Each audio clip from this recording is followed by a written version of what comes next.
एक सवाल जो हर एक सीयूटी एस्पिरेंट के मन में इस टाइम पे चल रहा है, क्योंकि बहुत सारी यूट्यूब पे वीडियोस आ रही हैं लेकिन उनका कोई तथ्य ही नहीं है, यानी कि विद प्रूफ तो कोई बात ही नहीं कर रहा, कोई बोल रहा है इजी होगा, कोई हार्ड होगा, मन में बहुत ज्यादा कंफ्यूजन है। लेकिन इस वीडियो के बाद में आप सभी का सारे डाउट्स हैं वो दूर होने वाले हैं, क्योंकि देखो इस बार नंबर ऑफ एस्पिरेंट्स इंक्रीज हुए हैं। मैं बात करूंगा 2022 से लेकर 2025 के डेटा के अकॉर्डिंग कि क्या यहां पे लेवल इंक्रीज होता हुआ नजर आएगा, क्या पेपर आप सभी का इजी आएगा या टफ आएगा, बहुत सारी बातें हैं इस वीडियो के अंदर मैं बताने वाला हूं। तो अपने जितने दोस्त है फ्रेंड्स है सभी को शेयर कर दीजिएगा, जिससे उनके मन में भी जो डाउट्स हैं उनको हम लोग दूर कर पाए। सबसे बड़ा सवाल कि सर सीयूटी 2026 इजी होगा या टफ होगा, क्या लगता है, क्या डेटा कहता है, क्या ट्रेंड कहता है, उसी के अकॉर्डिंग तो सारी चीजें चलती है ना कि भाई क्या ग्राफ कह रहा है इस टाइम का, तो उन सारी चीजों को आप जानने वाले हैं। तो सबसे पहले मैं यहां पे आपको लेके आता हूं जो रिजल्ट कहता है कि भैया 2022 से लेके 2025 तक का ट्रेंड क्या कह रहा है कि भाई नंबर ऑफ 100 परसेंटाइलर्स हैं उनके अंदर क्या चेंजेस देखने को मिले, क्योंकि उसी के अकॉर्डिंग तो सारी चीजें आप लोग देखोगे,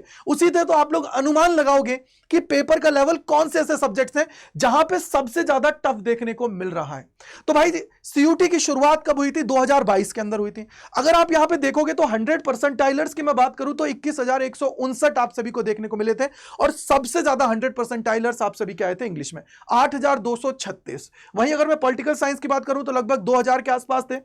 इसके अलावा बीएसटी की बात करूं तो 1169 था। इसके अलावा बायोलॉजी 1324 था, यानी कि कहीं ना कहीं पहला एडिशन था तो पेपर का लेवल इजी टू मॉडरेट रखा गया, कोई कोई सब्जेक्ट्स में इजी था, जिससे भैया 100 परसेंटाइलर्स इंक्रीज हो गए। लेकिन अगली साल की मैं बात करता हूं 2023 की, तो भाई यह आंकड़ा इंक्रीज हुआ 22,836। लेकिन जहां पे इंग्लिश के अंदर पहली साल 8,000 से ज्यादा बच्चे थे, इंग्लिश के अंदर लेवल थोड़ा इंक्रीज किया गया और ये 100 परसेंटाइलर्स आ गए 5685, यानी कि 5685 पे।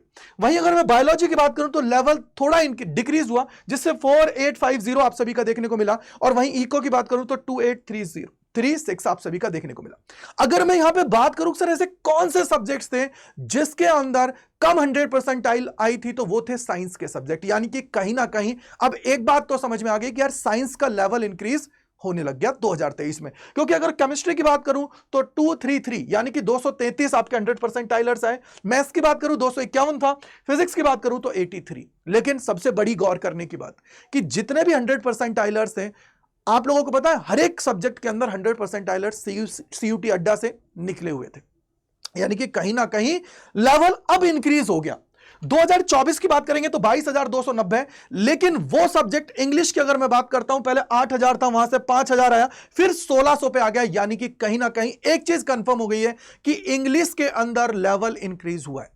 जैसे जीएटी की मैं बात करता हूं उसके अंदर लेवल इंक्रीज हुआ है, तो यहां पे आप देखोगे बीएसटी 8024 है, पॉलिटिकल साइंस 5141 है, हिस्ट्री 2520 है, और इंग्लिश की मैं बात करता हूं 1683 है। यानी कि सर कहीं ना कहीं अब लेवल इंक्रीज होता हुआ नजर आ रहा है, और डोमेन्स के अंदर भी आप यहां पे देख रहे हैं कि काफी चेंजेस आ रहे हैं। यानी कि अब एनसीईआरटी से भी चीजें आगे आप लोगों को पढ़ने की जरूरत पड़ रही है।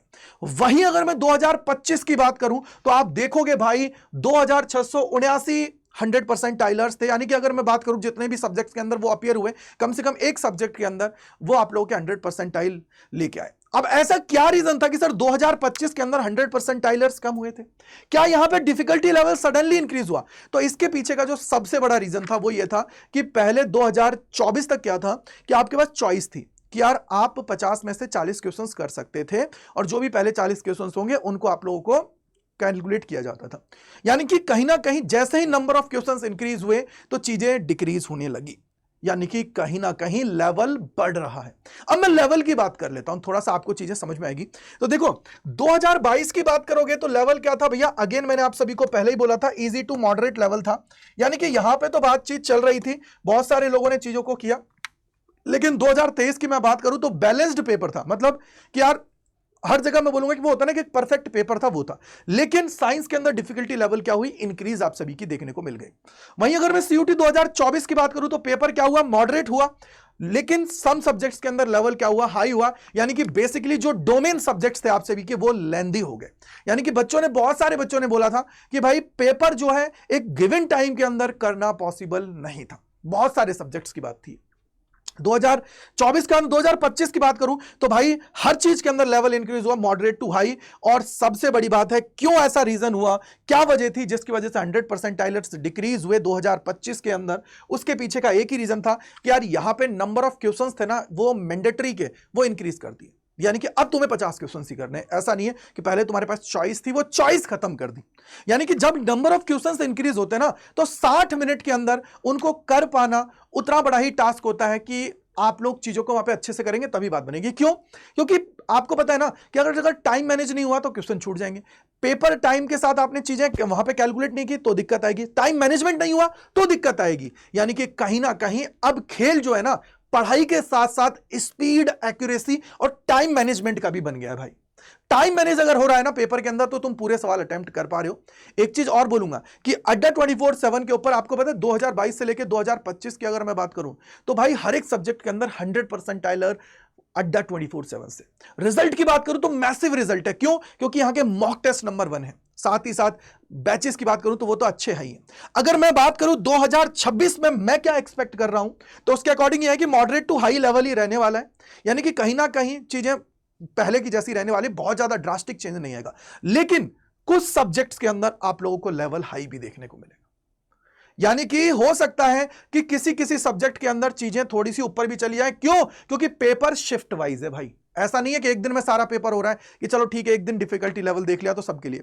हो सकता है कि आपका पेपर इजी आ जाए, दूसरे का पेपर थोड़ा टफ आ जाए। यह कब होगा? जब तुम अच्छे से प्रिपरेशन करोगे, जब तुम इजीली सारी चीजें करोगे ना, तब बात बनेगी। कि अगर तुमने पेपर को इजी बनाना है तो उसके लिए जरूरत है यार मेहनत बराबर करनी है, मॉक टेस्ट प्रॉपर देने हैं, सब चीज प्रॉपर करनी है, तब जाके सिलेक्शन होगा। अदरवाइज तो क्या होता है, चीजें फिर वैसी रह जाती हैं। आप लोग मन में कंफ्यूजन लेके बैठे रहते हो। तो मतलब पेपर जो लग रहा है वो क्या है भैया, मॉडरेट टू हाई की तरफ ही रहने वाला है। लेवल बहुत ज्यादा ड्रास्टिक नहीं होगा कि हाई से वेरी हाई चला जाए, नहीं होगा। हो सकता है कुछ सब्जेक्ट्स के अंदर चीजें देखने को मिल जाए। अब आपके लिए सबसे बड़ी बात क्या है? सबसे बड़ी बात यह है कि देखो अड्डा, अगर मैं 24/7 की बात करता हूं सीयूटी की, तो यहां पे आप लोगों के लिए प्रतिज्ञा बैच अभी चल रहा है। ठीक है जी, प्रतिज्ञा बैच की अभी एक क्लास हुई है। और दूसरी चीज, अभी आप सभी को यहां पे अच्छा खासा बड़ा डिस्काउंट मिल रहा है 37% का, क्योंकि मंथ एंड है उसकी वजह से। तो आप लोग अभी बैच के अंदर ज्वाइन कर लीजिए। अगर बैच नहीं ले सकते हो, यूट्यूब से पढ़ रहे हो, तो भाई मॉक टेस्ट लेके रख लीजिए, क्योंकि मॉक टेस्ट ही है जो आप लोगों के लास्ट टाइम पे आपकी लाठी साबित होने वाले हैं। यानी कि आप सभी को एग्जाम के लिए तैयार करने वाले हैं। तो आप लोग बस याद रखिएगा, अगर आप चाहते हो मेरी मेंटोरशिप के अंदर चीजें कर पाए, लास्ट तक मैं आप सभी के साथ रहूं पूरी काउंसलिंग प्रोसेस तक, तो उसके लिए आप सभी Y485 जो ये कूपन कोड है, Y485 जो कूपन कोड है, इसको लगा के आप लोग एनरोल कर लीजिएगा। अगर कोई डाउट, कोई परेशानी है तो gajendra.kumar@247.com पे आप लोग मेल कर दीजिएगा, अगर कोई भी डाउट, कोई मन में कंफ्यूजन है तो। अब कैसे एनरोल करना है वो मैं आप सभी को एक बार बता देता हूं फटाक से, जिससे आप लोग चीजों को कर पाए और प्रिपरेशन के लिए आगे बढ़ पाए।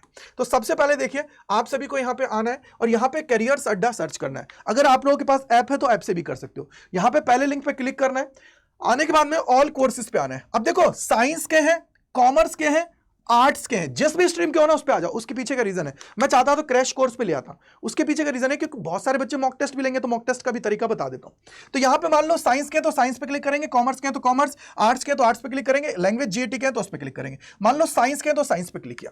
अब देखो आप सभी के सामने ये प्रतिज्ञा प्लस बैच है, जिसके साथ बुक्स आपके घर पे डिलीवर की जा रही है। ये प्रतिज्ञा है जिसमें बुक्स आपको नहीं मिल रही है, और ये महापैक है, यानी कि अगर आप चाहो तो महापैक के अंदर जुड़ सकते हो, जिससे जितने भी बैचेस आए हैं और जितने आएंगे वो सब आपको मिल जाएंगे।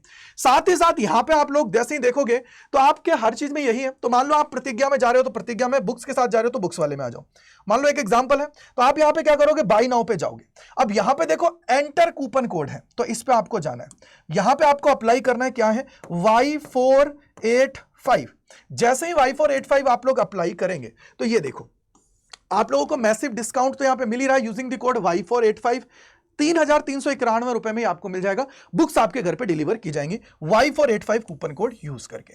साथ ही साथ मेरे भैया, अगर आपको चाहते हो कि भैया महापैक में जाना है तो महापैक में जा सकते हो। ठीक है, ये आपके सामने। अब मैं कहता हूं कि सर मुझे तो मॉक टेस्ट चाहिए, मॉक टेस्ट, तो देखो ये रहे, ये तुम्हारे सामने है मॉक टेस्ट। तो आप मॉक टेस्ट के अंदर जा सकते हो। देखो प्रतिज्ञा ये रहा, मॉक टेस्ट है, मॉक टेस्ट पे क्लिक करोगे। ठीक है जी, यहां पे आप लोग आओगे, यहां पे मोर ऑफर्स पे क्लिक करो, यहां पे अप्लाई करो कूपन कोड। कूपन कोड क्या लगाना है भैया, यहां पे आपको लगाना है Y485। ठीक है, Y485 जैसे आप सभी लगाओगे तो 861.84 रुपए में आप सभी को मिल रहा है, और इसके अंदर 12 महीने की वैलिडिटी है। और ये क्या है, प्रतिज्ञा मॉक टेस्ट है, आप लोग ध्यान रख सकते हो। अब देखो इसके अंदर क्या फीचर्स है, देखो इंक्लूडिंग क्या है, चैप्टर टेस्ट है, पार्ट टेस्ट है, फुल लेंथ टेस्ट है, और पीवाईपी मॉक टेस्ट है, यानी कि प्रीवियस ईयर पे बेस्ड टेस्ट है। इसके अंदर सारे सब्जेक्ट्स कवर है, क्या है, GAT, English, accountancy, business studies, economics और मैथमेटिक्स, अगर आप कॉमर्स के हो, ठीक है जी, तो ये लेके रख लीजिएगा। अगर बैच लेना है तो बैच पे जा सकते हो, मान लो कॉमर्स पे है तो कॉमर्स पे गए, यहां पे बिना बुक का चाहिए तो भैया प्रतिज्ञा पे जाएंगे। यहां पे देखो इस पे चले जाओ चाहे इस पे चले जाओ, मोर ऑफर्स पे जाना है, यहां पे कूपन कोड अप्लाई करना है, याद रखिएगा कूपन कोड Y485 आप लोगों को अप्लाई करना है, जिससे आप मेरी मेंटोरशिप में आ पाओगे, ठीक है जी। लाखों बच्चों की मदद करता हूं हर साल, तो भैया आप तो अपने हो तो मदद तो करेंगे, तो Y485 कूपन कोड लगा के एनरोल कर लीजिएगा, ठीक है जी। ओके बेटा जी, चलिए, so thank you, bye bye to all, god bless you, जय हिंद, जय भारत। मिलते हैं इस प्रकार की और वीडियोस के अंदर, बाय बाय टू ऑल यार।